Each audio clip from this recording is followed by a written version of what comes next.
let's see, Capricorn, no? Tignan natin anong message sa'yo ng iyong mother, no? Regarding your situation, no? Current situation ninyo, mga Capricorn natin, no? So, let's see. Kuha tayo ng 3 cards here for you, Capricorn, no? Message from your mother, no? Tignan natin.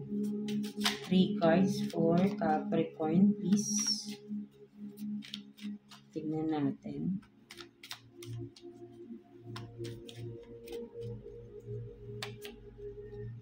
Anong message for you ng iyong mother, Capricorn? So, you have this, no? 7 of Wands, Knight of Cups in reverse, and the Lovers, no? So, yeah. Ang nakikita ako dito, no, Capricorn, no, ang message sa'yo ng iyong mother, no, kumbaga parang pinaglaban mo kasi to, no, maybe for some of you, no, kung sino yung kinakasama mo ngayon, no, kung may kinakasama ka na ba ngayon, no, yan, no, pinaglaban mo tong tao na to, no, sa kanila, no, sa parents mo, no, sa mother mo, no, pinaglaban mo itong tao na to, no.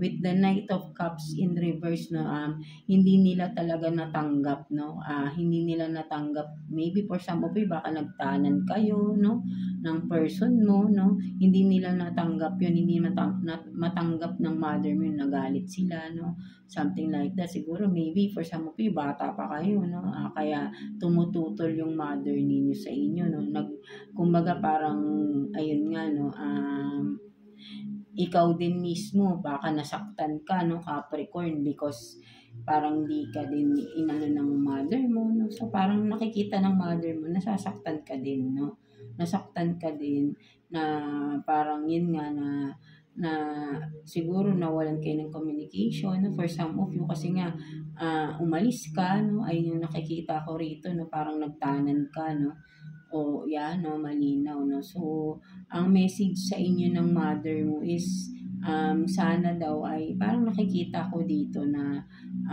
gusto niyang mag-sorry, no, but then, deep inside lang yun, gusto rin niyang mag-sorry, kung ano man yung nagawa niyang pagtutol sa inyo, for some of you, Capricorn, no, kung ano man, right, no, gusto niyang humingi, pero syempre, mother, di ba, hindi niya gagawin yan, no, may pride din ng mother natin, but deep inside, no, ay yun, no, gusto niyang mag-sorry sana, no, sa mali rin na naging ginawa niya, no, sa inyong dalawa, no, kumbaga ay tinutulan niya yung relasyon ninyo, no, ng person mo. But then nakikita ko naman, no, for some of you is masaya kayo ngayon, no, sa inyong karelasyon, no, mga sa inyong person, no. Kaya siguro parang sinasabi ng mother nyo na nagkamali siya ng mga paratang, no. So parang gusto niyang mag-sorry din, no. But then syempre mother nga, 'di ba? So kinikip na lang niya yun sa sarili niya. Pero ito nga yung gusto niyang gawin, no. Nakikita niya is masaya kayo, no. Masaya na rin siya, at the same time, no, may nahihiya din siya sa mga maling paratang niya or mga maling inaction niya towards sa inyo ng person mo before, no, mga Capricorn. So yeah, but then masaya siya para sa inyo dahil nakikita niya kung gaano kayo kasaya right now sa iyong person, no, mga Capricorn. So yeah, that's it for you, no. Ayun yung nakikita ko sa inyo, Capricorn.